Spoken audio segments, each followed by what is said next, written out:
ফুলজুর নদীর পাড়ে নানা রঙের সুতা শুকানো হচ্ছে তাঁতিপাড়ায়।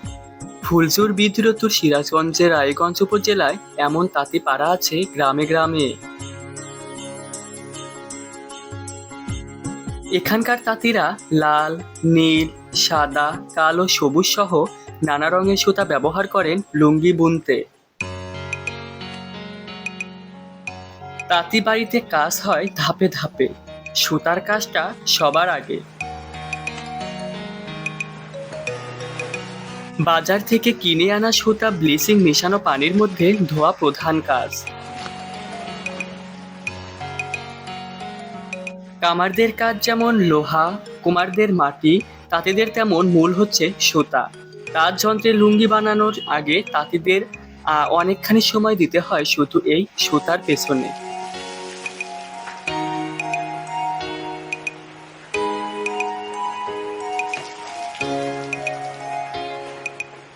বাজার থেকে তাঁতিরা সুতা সাধারণত কেনেন বান্ডিল ও বেল হিসেবে।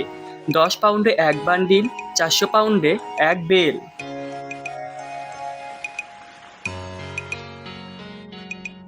পাকা রঙের সুতা রাঙাতে নানা রঙের রঞ্জক পদার্থ লাগে। 1 বান্ডিল সুতা রাঙাতে রঞ্জক পদার্থ লাগে মোট 14 তোলা। 7 তোলা নির্দিষ্ট রঞ্জক পদার্থের সাথে দিতে হয় সোডিয়াম ক্লোরাইড।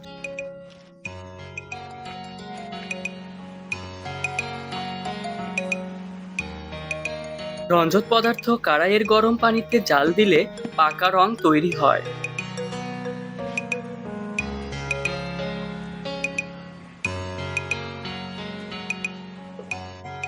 পানিতে ধোয়া সুতা এবার রং করার পালা।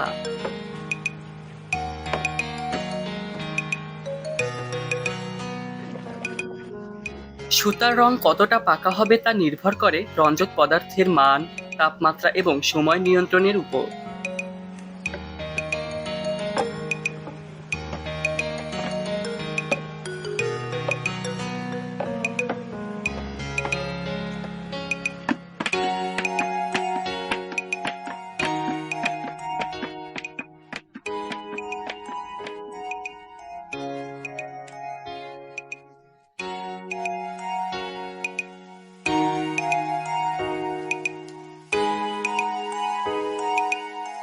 রং করানোর কাজ সাধারণত 2 ধাপে চলে। প্রাথমিক পর্যায়ে রঙে রঙে আগে স্তর ধরানো হয় সুতায়, পরের বার রাঙানো হয় পাকা রঙে।